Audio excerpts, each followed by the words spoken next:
CIET-NCERT द्वारा प्रस्तुत है कक्षा 6 की इतिहास की ध्वनि पाठ्यपुस्तक हमारे अतीत। हमारे अतीत ध्वनि पाठ्यपुस्तक में अब सुनते हैं अध्याय 3 आरंभिक नगर।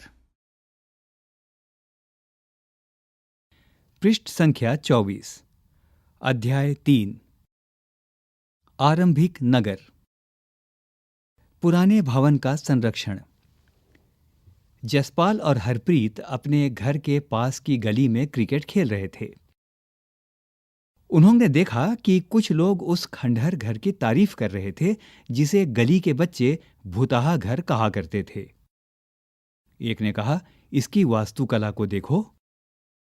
क्या आपने कहीं लकड़ी पर इतनी सुंदर नक्काशी देखी है? दूसरी महिला ने कहा, हमें मंत्री जी को पत्र लिखकर कहना चाहिए कि वह इस खूबसूरत घर को सुरक्षित रखने के लिए इसकी मरम्मत कराने की व्यवस्था करें। यह सब सुनकर जसपाल और हरप्रीत सोचने लगे कि इस पुराने खंडहर से लोगों का इतना लगाव क्यों हो सकता है। हड़प्पा की कहानी। अक्सर पुरानी इमारत अपनी कहानी बताती है। लगभग 150 साल पहले जब पंजाब में पहली बार रेलवे लाइनें बिछाई जा रही थीं, तो इस काम में जुटे इंजीनियरों को अचानक हड़प्पा पुरास्थल मिला, जो आधुनिक पाकिस्तान में है। उन्होंने सोचा कि यह एक ऐसा खंडहर है जहां से अच्छी ईंटें मिलेंगी। यह सोचकर वे हड़प्पा के खंडहरों से हजारों ईंटें उखाड़ ले गए, जिससे उन्होंने रेलवे लाइनें बिछाईं। इससे कई इमारतें पूरी तरह नष्ट हो गईं। उसके बाद लगभग 80 साल पहले पुरातत्वविदों ने इस स्थल को ढूंढा और तब पता चला कि यह खंडहर उपमहाद्वीप के सबसे पुराने शहरों में से एक है। चूंकि इस नगर की खोज सबसे पहले हुई थी, इसलिए बाद में मिलने वाले इस तरह के सभी पुरास्थलों में जो इमारतें और चीजें मिली, उन्हें हड़प्पा सभ्यता की इमारतें कहा गया। इन शहरों का निर्माण लगभग 4700 साल पहले हुआ था। पृष्ठ संख्या 25। आपके लिए प्रश्न। प्रायः पुरानी इमारतों को तोड़कर उनकी जगह नए भवन बनाए जाते हैं। क्या तुम्हें लगता है कि पुरानी इमारतों को सुरक्षित रखना चाहिए? इन नगरों की विशेषता क्या थी? सबसे पहले इन नगरों के बारे में एक जानकारी। ये नगर आधुनिक पाकिस्तान के पंजाब और सिंध प्रांतों, भारत के गुजरात, राजस्थान, हरियाणा और पंजाब प्रांतों में मिले हैं। इन सभी स्थलों से पुरातत्वविदों को अनोखी वस्तुएं मिली हैं, जैसे मिट्टी के लाल बर्तन जिन पर काले रंग के चित्र बने थे, पत्थर के बाट, मुहरें, मनके, तांबे के उपकरण और पत्थर के लंबे ब्लेड आदि। यहाँ मानचित्र 3 दिया गया है, जिसमें उपमहाद्वीप के आरंभिक नगरों को दिखाया गया है। अब पाठ में चलते हैं। इन नगरों की विशेषता क्या थी? इन नगरों में से कई को 2 या उससे ज्यादा हिस्सों में विभाजित किया गया था। प्रायः पश्चिमी भाग छोटा था लेकिन ऊंचाई पर बना था, और पूर्वी हिस्सा बड़ा था लेकिन यह निचले इलाके में था। ऊंचाई वाले भाग को पुरातत्वविदों ने नगर दुर्ग कहा है और निचले हिस्से को निचला नगर कहा है। दोनों हिस्सों की 4 दीवारियां पक्की ईंटों की बनाई जाती थीं। इन सब की ईंटें इतनी पकी थीं कि हजारों सालों बाद आज तक उनकी दीवारें खड़ी रहीं।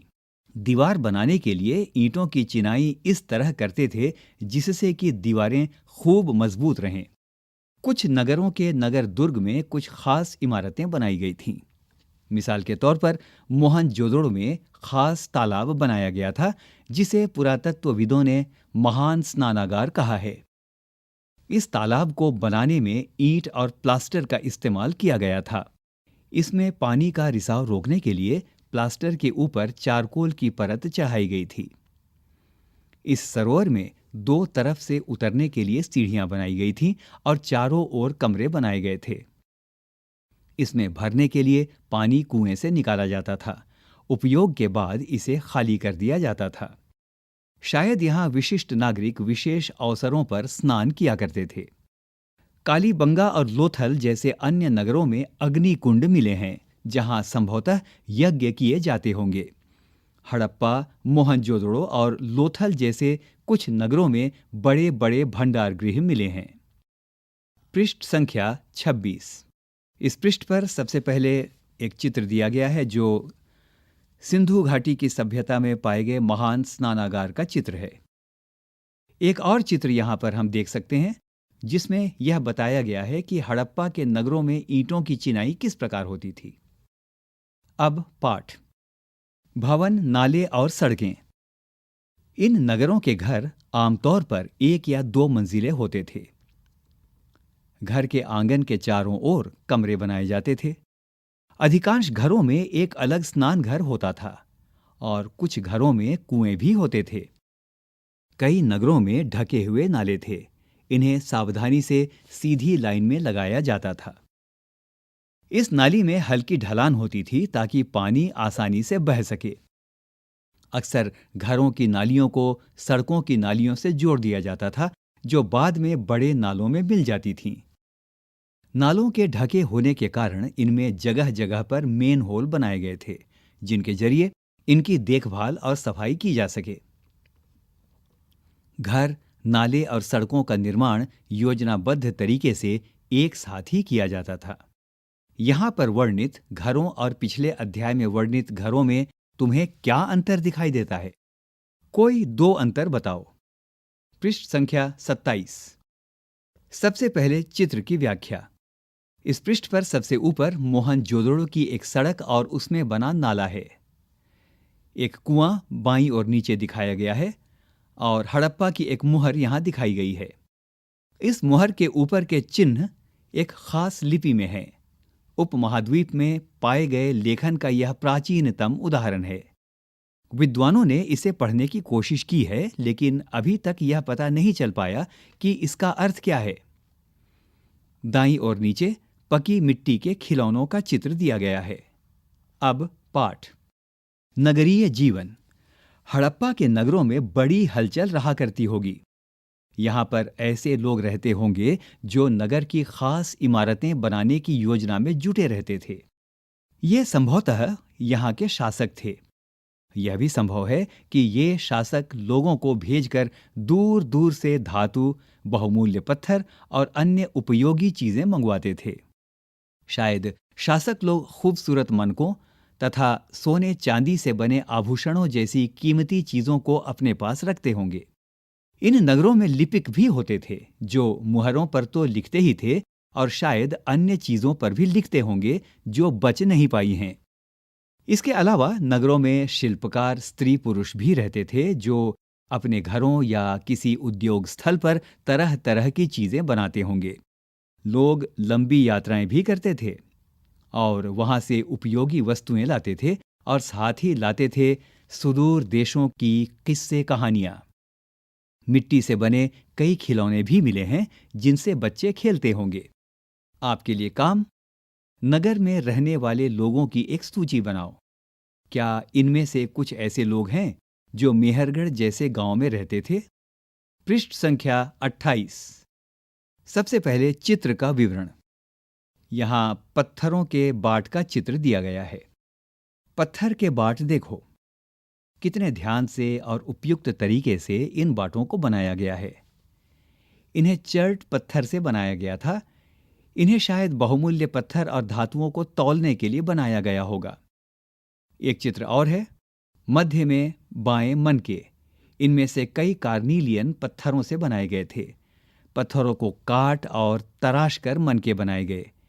इनके बीच छेद किए गए थे ताकि धागा डालकर माला बनाई जाए। मध्य में दाएं पत्थर के धारदार फलक। नीचे इस पृष्ठ पर दाईं ओर कढ़ाईदार वस्त्र। एक महत्वपूर्ण व्यक्ति की पत्थर से बनी मूर्ति जो मोहनजोदड़ो से मिली थी। इसमें उसे कढ़ाईदार वस्त्र पहने दिखाया गया है। अब पाठ। नगर और नए शिल्प। आओ अब कुछ ऐसी चीजों के बारे में अध्ययन करें जो हड़प्पा के नगरों से प्राप्त हुई है।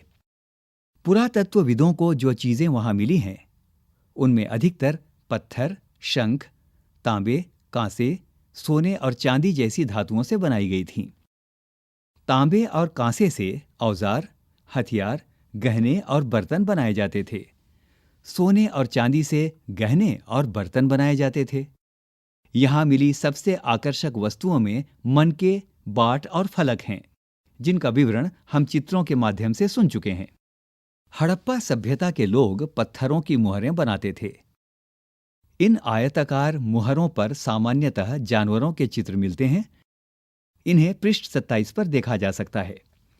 हड़प्पा सभ्यता के लोग काले रंग से डिजाइन किए हुए खूबसूरत लाल मिट्टी के बर्तन बनाते थे। जरा देखिए पृष्ठ 6। अध्याय 2 में तुमने जिन गांवों के बारे में पढ़ा, क्या वहां भी धातु का उपयोग होता था? दूसरा प्रश्न, क्या वे पत्थर के बाट बनाते थे? पाठ, संभवतः 7000 साल पहले मेहरगढ़ में कपास की खेती होती थी। मोहनजोदड़ो से कपड़े के टुकड़ों के अवशेष, चांदी के एक फूलदान के ढक्कन तथा कुछ अन्य तांबे की वस्तुओं से चिपके हुए मिले हैं। पकी मिट्टी तथा फेयंस से बनी तकलियां सूत कताई का संकेत देती हैं। पृष्ठ संख्या 29। इनमें से अधिकांश वस्तुओं का निर्माण विशेषज्ञों ने किया था। विशेषज्ञ उसे कहते हैं जो किसी खास चीज को बनाने के लिए खास प्रशिक्षण लेता है, जैसे पत्थर तराशना, मनके चमकाना या फिर मुहरों पर पच्चीकारी करना आदि। पृष्ठ 28 पर चित्र देखो कि मूर्ति का चेहरा कितने आकर्षक ढंग से बनाया गया और उसकी दाढ़ी कितनी अच्छी तरह दर्शाई गई है। यह किसी विशेषज्ञ मूर्तिकार का ही काम हो सकता है। हर व्यक्ति विशेषज्ञ नहीं हो सकता था। हमें यह पता नहीं है कि क्या सिर्फ पुरुष ही ऐसे कामों में प्रशिक्षण हासिल करते थे या फिर केवल महिलाएं ही। शायद कुछ महिलाएं और पुरुष दोनों ही इस काम में दक्ष थे।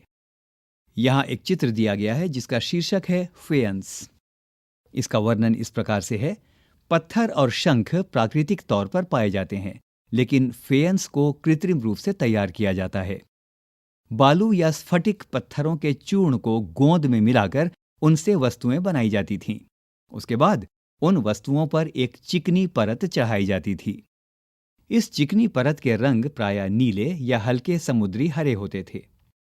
फेयंस से मनके, चूड़ियां, बाले और छोटे बर्तन बनाए जाते थे। कच्चे माल की खोज में।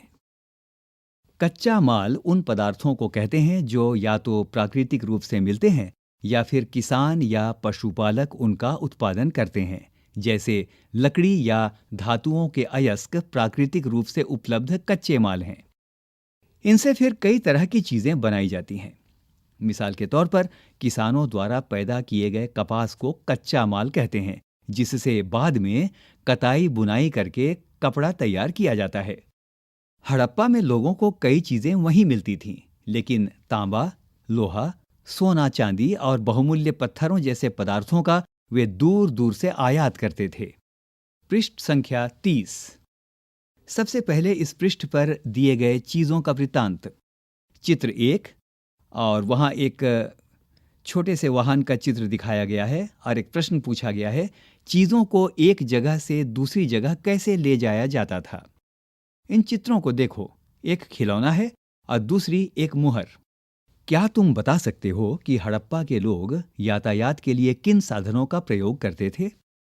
पिछले अध्यायों में क्या तुमको पहिए वाले वाहनों की जानकारी दी गई है? एक और यहाँ पर तस्वीर है और उसका वृतांत इस प्रकार से है, बच्चों का खिलौना, हल। आज हल चलाने वाले ज्यादातर किसान पुरुष होते हैं। हमें ज्ञात नहीं कि क्या हड़प्पा में भी यही प्रथा थी। अब पाठ। हड़प्पा के लोग तांबे का आयात संभवतः आज के राजस्थान से करते थे। यहां तक कि पश्चिम एशियाई देश ओमान से भी तांबे का आयात किया जाता था। कांसा बनाने के लिए तांबे के साथ मिलाई जाने वाली धातु टिन का आयात आधुनिक ईरान और अफगानिस्तान से किया जाता था। सोने का आयात आधुनिक कर्नाटक और बहुमूल्य पत्थर का आयात गुजरात, ईरान और अफगानिस्तान से किया जाता था। नगरों में रहने वालों के लिए भोजन। लोग नगरों के अलावा गांवों में भी रहते थे।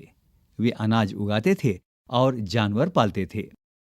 किसान और चरवाहे ही शहरों में रहने वाले शासकों, लेखकों और दस्तकारों को खाने के सामान देते थे। पौधों के अवशेषों से पता चलता है कि हड़प्पा के लोग गेहूं, जौ, दालें, मटर, धान, तिल और सरसों उगाते थे। जमीन की जुताई के लिए हल का प्रयोग एक नई बात थी। हड़प्पा काल के हल तो नहीं बच पाए हैं क्योंकि वे प्रायः लकड़ी से बनाए जाते थे, लेकिन हल के आकार के खिलौने मिले हैं। इस क्षेत्र में बारिश कम होती है, इसीलिए सिंचाई के लिए लोगों ने कुछ तरीके अपनाए होंगे। संभवतः पानी का संचय किया जाता होगा और जरूरत पड़ने पर उससे फसलों की सिंचाई की जाती होगी। हड़प्पा के लोग गाय, भैंस, भेड़ और बकरियां पालते थे। बस्तियों के आसपास तालाब और चारागाह होते थे, लेकिन सूखे महीनों में मवेशियों के झुंडों को चारा पानी की तलाश में दूर दूर तक ले जाया जाता था। वे बेर जैसे फलों को इकट्ठा करते थे, मछलियां पकड़ते थे और हिरण जैसे जानवरों का शिकार भी करते थे। पृष्ठ संख्या 31। गुजरात में हड़प्पा कालीन नगर का सूक्ष्म निरीक्षण। कच्छ के इलाके में खदिर बेत के किनारे धौलावीरा नगर बसा था। वहां साफ पानी मिलता था और जमीन उपजाऊ थी। जहां हड़प्पा सभ्यता के कई नगर 2 भागों में विभक्त थे, वहीं धौलावीरा नगर को 3 भागों में बांटा गया था। इसके हर हिस्से के चारों ओर पत्थर की ऊंची ऊंची दीवार बनाई गई थी। इसके अंदर जाने के लिए बड़े बड़े प्रवेश द्वार थे। इस नगर में एक खुला मैदान भी था जहां सार्वजनिक कार्यक्रम आयोजित किए जाते थे।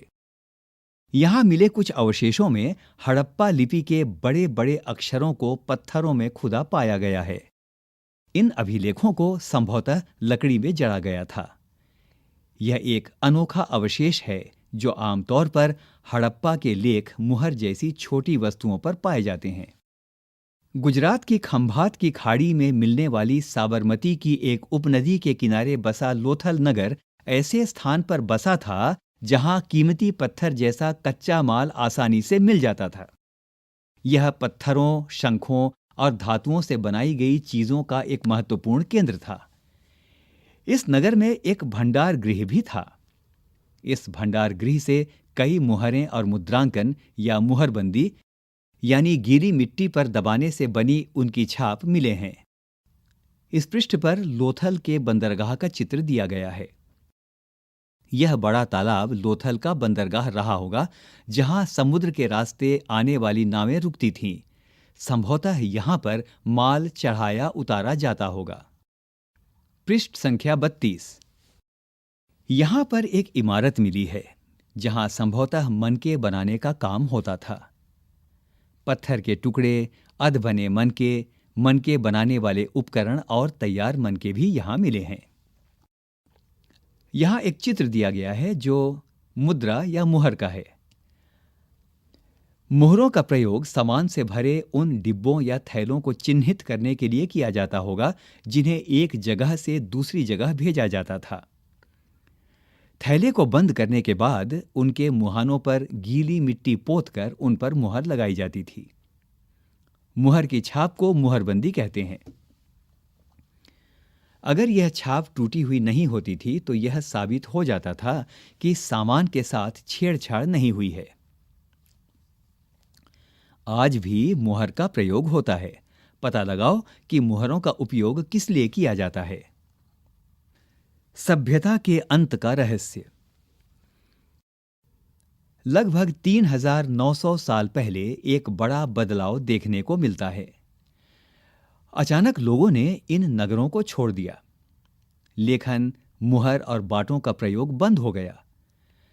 दूर दूर से कच्चे माल का आयात काफी कम हो गया। मोहनजोदड़ो में सड़कों पर कचरे के ढेर लगने लगे। जल निकास प्रणाली नष्ट हो गई और सड़कों पर ही झुग्गी नुमा घर बनाए जाने लगे। आखिर यह सब क्यों हुआ? कुछ पता नहीं। कुछ विद्वानों का कहना है कि नदियां सूख गई थीं। अन्य का कहना है कि जंगलों का विनाश हो गया था। इसका कारण यह हो सकता है कि ईंटें पकाने के लिए ईंधन की जरूरत पड़ती होगी। इसके अलावा मवेशियों के बड़े बड़े झुंडों से चारागाह और घास वाले मैदान समाप्त हो गए होंगे। कुछ इलाकों में बाढ़ आ गई। लेकिन इन कारणों से यह स्पष्ट नहीं हो पाता है कि सभी नगरों का अंत कैसे हो गया, क्योंकि बाढ़ और नदियों के सूखने का असर कुछ ही इलाकों में हुआ होगा। ऐसा लगता है कि शासकों का नियंत्रण समाप्त हो गया। जो भी हुआ हो, परिवर्तन का असर बिल्कुल साफ दिखाई देता है। पृष्ठ संख्या 33। आधुनिक पाकिस्तान के सिंध और पंजाब की बस्तियां उजड़ गई थीं। कई लोग पूर्व और दक्षिण के इलाकों में नई और छोटी बस्तियों में जाकर बस गए। इसके लगभग 1400 साल बाद नए नगरों का विकास हुआ। इनके बारे में तुम अध्याय 5 और 8 में पढ़ोगे। इसके लगभग 1400 साल बाद नए नगरों का विकास हुआ। इनके बारे में तुम अध्याय 5 और 8 में पढ़ोगे। अन्यत्र यहां मिस्र के पिरामिड का चित्र दिया गया है। अब पाठ। अपने एटलस में मिस्र ढूंढो। नील नदी के आसपास वाले इलाकों को छोड़कर मिस्र का अधिकांश भाग रेगिस्तान है। लगभग 5000 साल पहले मिस्र में शासन करने वाले राजाओं ने सोना, चांदी, हाथी दांत, लकड़ी और हीरे जवाहरात लाने के लिए अपनी सेनाएं दूर दूर तक भेजीं। इन्होंने बड़े बड़े मकबरे बनवाए जिन्हें पिरामिड के नाम से जाना जाता है। राजाओं के मरने पर उनके शवों को इन्हीं पिरामिडों में दफनाकर सुरक्षित रखा जाता था। इन शवों को ममी कहा जाता है। उनके शवों के साथ और भी अनेक चीजें दफनाई जाती थीं, जिनमें खाद्यान्न, पेय, वस्त्र, गहने, बर्तन, वाद्य यंत्र, हथियार और जानवर शामिल हैं। कभी कभी शव के साथ उनके सेवक और सेविकाओं को भी दफना दिया जाता था। दुनिया के इतिहास में शवों को दफनाने की परंपरा को देखते हुए मिस्र में सबसे ज्यादा धन दौलत खर्च किया जाता था। सवाल: क्या तुम्हें लगता है कि मरने के बाद इन राजाओं को इन चीजों की जरूरत पड़ी होगी? कल्पना करो, तुम अपने माता पिता के साथ 4000 साल पहले लोथल से मोहनजोदड़ो की यात्रा कर रहे हो। यह बताओ कि तुम यात्रा कैसे करोगे। तुम्हारे माता पिता यात्रा के लिए अपने साथ क्या क्या ले जाएंगे और मोहनजोदड़ो में तुम क्या देखोगे? पृष्ठ संख्या 34। पृष्ठ संख्या 34। सबसे पहले उपयोगी शब्द जिनका प्रयोग इस पाठ में हुआ है। उपयोगी शब्द इस प्रकार से हैं: नगर, नगर दुर्ग, शासक, लिपिक, मुहर, शिल्पकार, धातु, विशेषज्ञ, कच्चा माल, हल, सिंचाई। आओ याद करें। 1. पुरातत्वविदों को कैसे ज्ञात हुआ कि हड़प्पा सभ्यता के दौरान कपड़े का उपयोग होता था? 2. दिए गए शब्दों का सुमेल करो। शब्द हैं तांबा, सोना, टिन, बहुमूल्य पत्थर। जिन शब्दों से सुमेल करना है वे शब्द इस प्रकार से हैं: गुजरात, अफगानिस्तान, राजस्थान, कर्नाटक। 3. हड़प्पा के लोगों के लिए धातुएं, लेखन, पहिया और हल क्यों महत्वपूर्ण थे? आओ चर्चा करें। 4. इस अध्याय में पकी मिट्टी या टेराकोटा से बने सभी खिलौनों की सूची बनाओ। इनमें से कौन से खिलौने बच्चों को ज्यादा पसंद आए होंगे? 5. हड़प्पा के लोगों की भोजन सामग्री की सूची बनाओ। आज इनमें से तुम क्या क्या खाते हो? निशान लगाकर बताओ। 6. हड़प्पा के किसानों और पशुपालकों का जीवन क्या उन किसानों से भिन्न था जिनके बारे में तुमने पिछले अध्याय में पढ़ा है? अपने उत्तर में इसका कारण बताओ। अब कुछ करने के लिए आओ करके देखें। 7. अपने शहर या गांव की 3 महत्वपूर्ण इमारतों का ब्यौरा दो। क्या वे बस्ती के महत्वपूर्ण इलाके में बनी हैं? इन इमारतों का उपयोग किस लिए किया जाता है? 8. तुम्हारे इलाके में क्या कोई पुरानी इमारत है? ये पता करो कि वह कितनी पुरानी है और उनकी देखभाल कौन करता है। कुछ महत्वपूर्ण तिथियां। मेहरगढ़ में कपास की खेती लगभग 7,000 साल पहले। नगरों का आरंभ लगभग 4,700 साल पहले।